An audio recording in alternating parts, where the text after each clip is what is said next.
Let's now begin with our top story. The news bulletin starts with the Syrian army, which has claimed that Israel carried out an aerial attack on its T4 military airport in Homs province. The military said its air defenses responded to the enemy missiles, destroying several of them. It said 4 missiles hit the target zone, causing material damage but no casualties. The Israeli army, though, has not yet responded to the Syrian accusations. Elsewhere, witnesses have claimed Russian jets struck several rebel-held towns in the northwest Idlib province. These mark the first Russian raids since a ceasefire agreed with Turkey came into force 2 days ago. The Russian Center for Reconciliation in Syria has not confirmed the information. Iran's foreign ministry has dismissed a decision by European states to trigger the dispute mechanism in the 2015 nuclear deal. This comes after Tehran stepped back further from the pact in retaliation to U.S. sanctions. In a statement, the foreign ministry spokesman Abbas Mousavi said Iran is ready to support any goodwill effort to save the deal. The dispute mechanism involves a joint commission to resolve the issue within 15 days. If it fails, the commission can refer the matter to the UN Security Council, which could vote to reimpose sanctions lifted under the deal. Russia has condemned the EU move to put the Iran nuclear deal in dispute, warning it risked causing a new escalation. The foreign ministry said Moscow sees no reason for such a move. Well, in Iraq, populist Shia leader Muqtada al-Sadr has called for a 1 million-man march against the presence of U.S. troops. This comes just days after the country's parliament voted to expel foreign troops from Iraq. Al-Sadr said Iraq's territorial integrity is being violated by the occupying forces. The Shia cleric called on Iraqis to unite for peaceful, unified demonstrations to condemn the American presence. He did not specify a date or location for the protests. Meanwhile, the Iraqi military says 2 Katyusha rockets targeted the Taji military camp north of Baghdad. No casualties were reported and no party has claimed responsibility. The Taji military base hosts a large number of U.S. troops and other foreign forces. In Lebanon, meanwhile, protesters have returned to blocking major roads in the capital Beirut and other areas of the country. The demonstrations are against a ruling elite seen as inefficient and corrupt. After a brief lull, demonstrators have returned to the streets of Lebanon. They burned tires and closed 3 highways leading to the capital from the country's south. In central Beirut, dozens rallied outside the central bank and chanted slogans against the governor and his financial policies. Demonstrations were also reported in the cities of Tripoli and Sidon.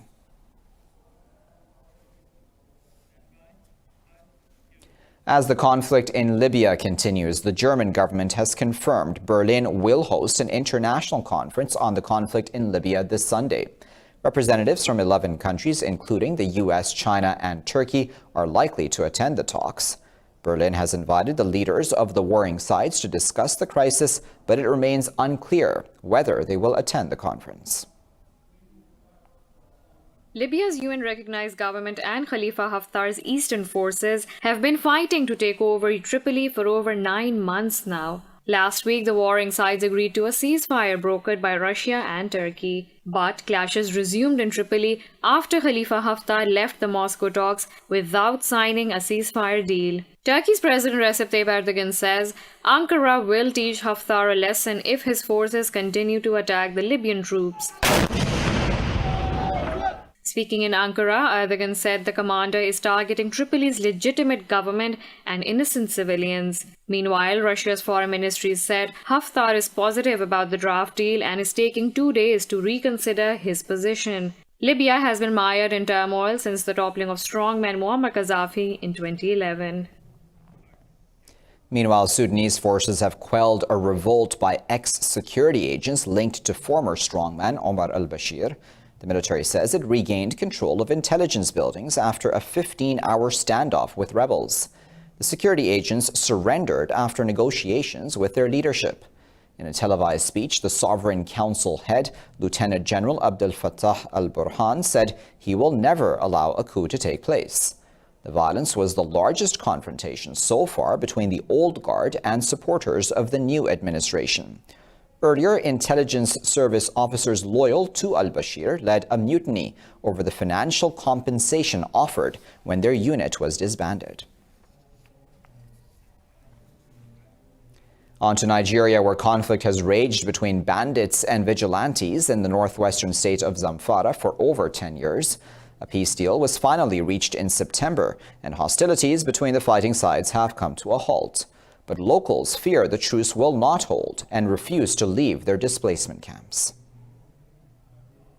The violence in Zamfara is one of Africa's most underreported conflicts. For over a decade, Kalashnikov-wielding bandits have terrorized the local population with impunity. Over 1,000 people were killed in 2019 alone, and the UN says 40,000 people have fled to the neighboring Niger. But a peace deal signed between the bandits and the vigilantes fighting them in September seems to have brought peace to the area. We should keep our weapons. We do not kill any Fulani or any other person. We should stop what we are doing. Based on his advice, we accept. That's why now we be a normal people. The conflict began as simple armed robberies and cattle theft, but left unchecked, it eventually mutated into an armed insurgency by guerrillas belonging to the Fulani ethnicity. When the local population responded by forming their own armed militias, the bloodshed only increased. They set fire to my village and killed my parents. What were we supposed to do? Just wait and let them carry on attacking us? Despite the ceasefire, those displaced by the violence are still reluctant to return home. I love my village, but because of these of bandits, I will never be able to return home.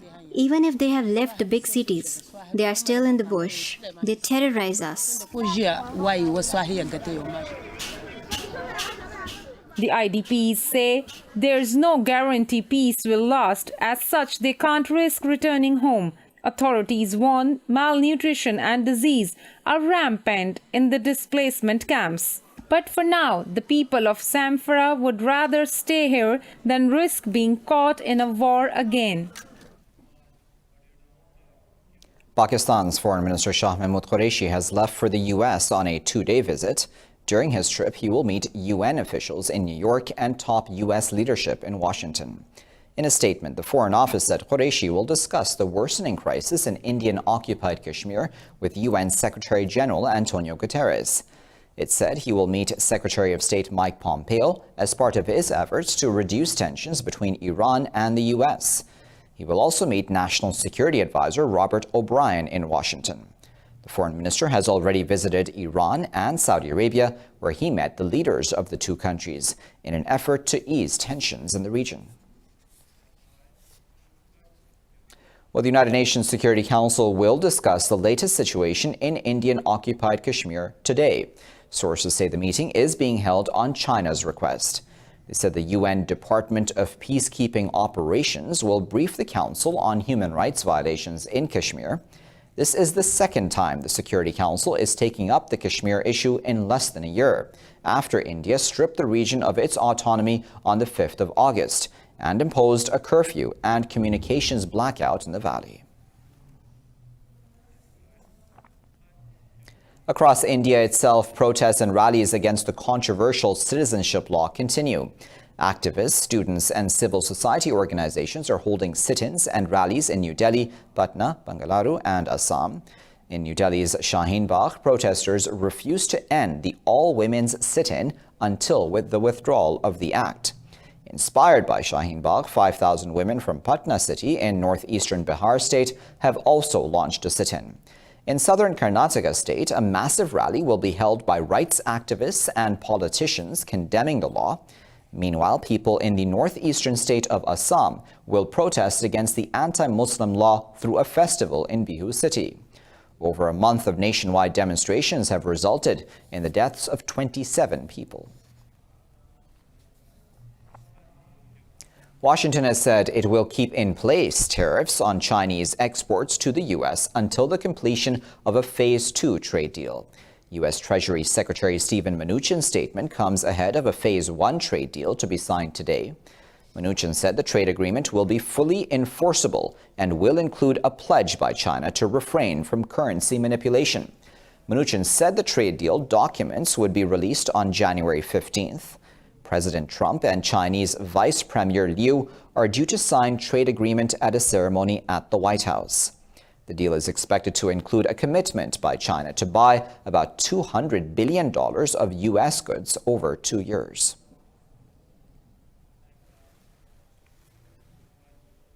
Well, the U.S., Japan, and South Korea have urged North Korea to refrain from military provocations and to continue denuclearization talks. The three-way meeting in East Palo Alto took place after a deadline set by Pyongyang for concessions passed. The Japanese Foreign Minister Toshimitsu Motegi says economic sanctions on Pyongyang should not be lifted without any progress in negotiations. Meanwhile, U.S. Secretary of Defense Mark Esper says Washington is working closely with Tokyo and Seoul for the North's denuclearization. It's very important that we remain strong and unified, and that we continue to send the message to North Korea that the best path forward is through a diplomatic solution that results in the denuclearization of North Korea.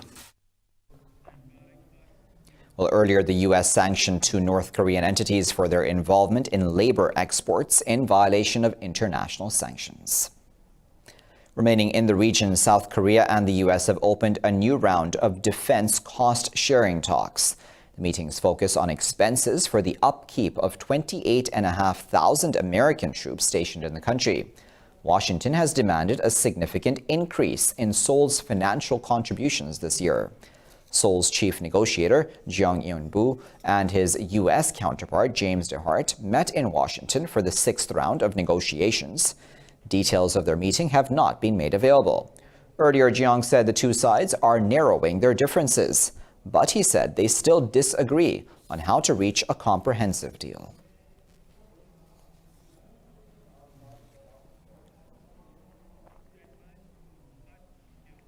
In the U.S., President Donald Trump has criticized tech giant Apple for refusing government access to iPhones used by criminals. In a tweet, Trump said the company will have to step up to the plate and help America. He said his administration has helped the company on trade and other issues. On Monday, U.S. Attorney General William Barr accused Apple of not helping an inquiry into a shooting at a naval base in Florida. Apple said it rejected any claim the company had failed to help the investigation. In a statement, Apple said its responses to the requests have been timely, thorough, and ongoing. Time now for a short break. Don't go anywhere, though. I'll be back with plenty more news after that.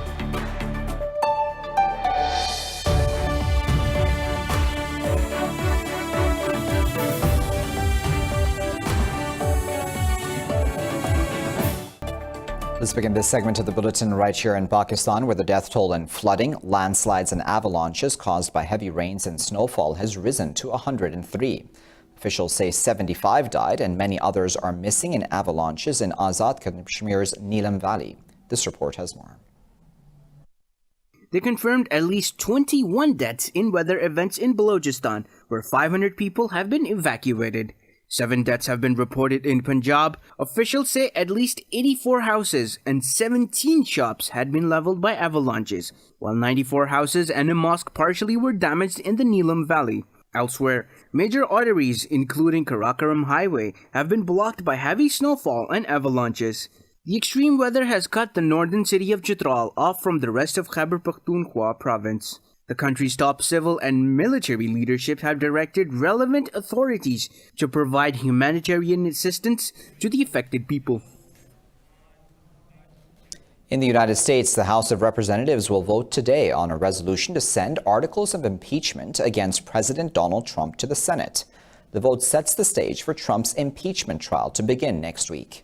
In a statement, Speaker Nancy Pelosi said the House will proceed with a vote on impeachment managers as well. She said the American people deserve the truth and the Constitution demands a trial. Trump was impeached by the House last month on accusations of abuse of power and obstruction of Congress. Trump insists he has not done anything wrong and calls the accusations ridiculous. A former U.S. soldier has pleaded guilty along with 4 others of stealing $200,000 meant for fighting terrorism in Afghanistan. In his guilty plea, Special Forces soldier William Chamberlain admitted conspiring with 4 others for the crime. The prosecutor said Chamberlain now faces a sentence of 15 years, a $500,000 fine, and mandatory restitution and forfeiture of $40,000.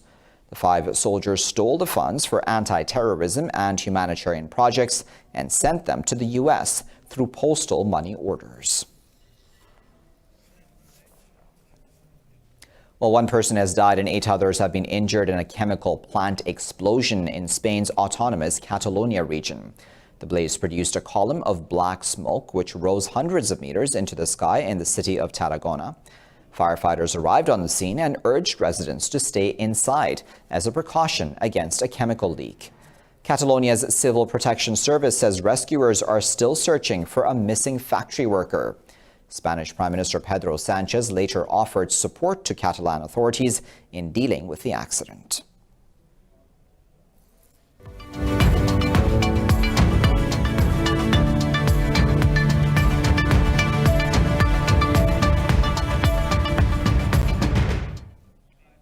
Stock markets across Asia are trading lower amid speculation before today's signing of a Phase 1 trade deal between the U.S. and China.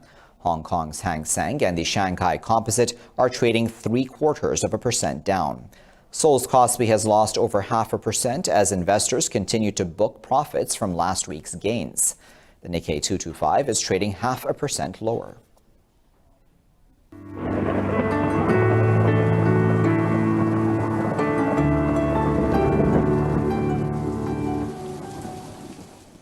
Time now to find out what the weather is like around the world.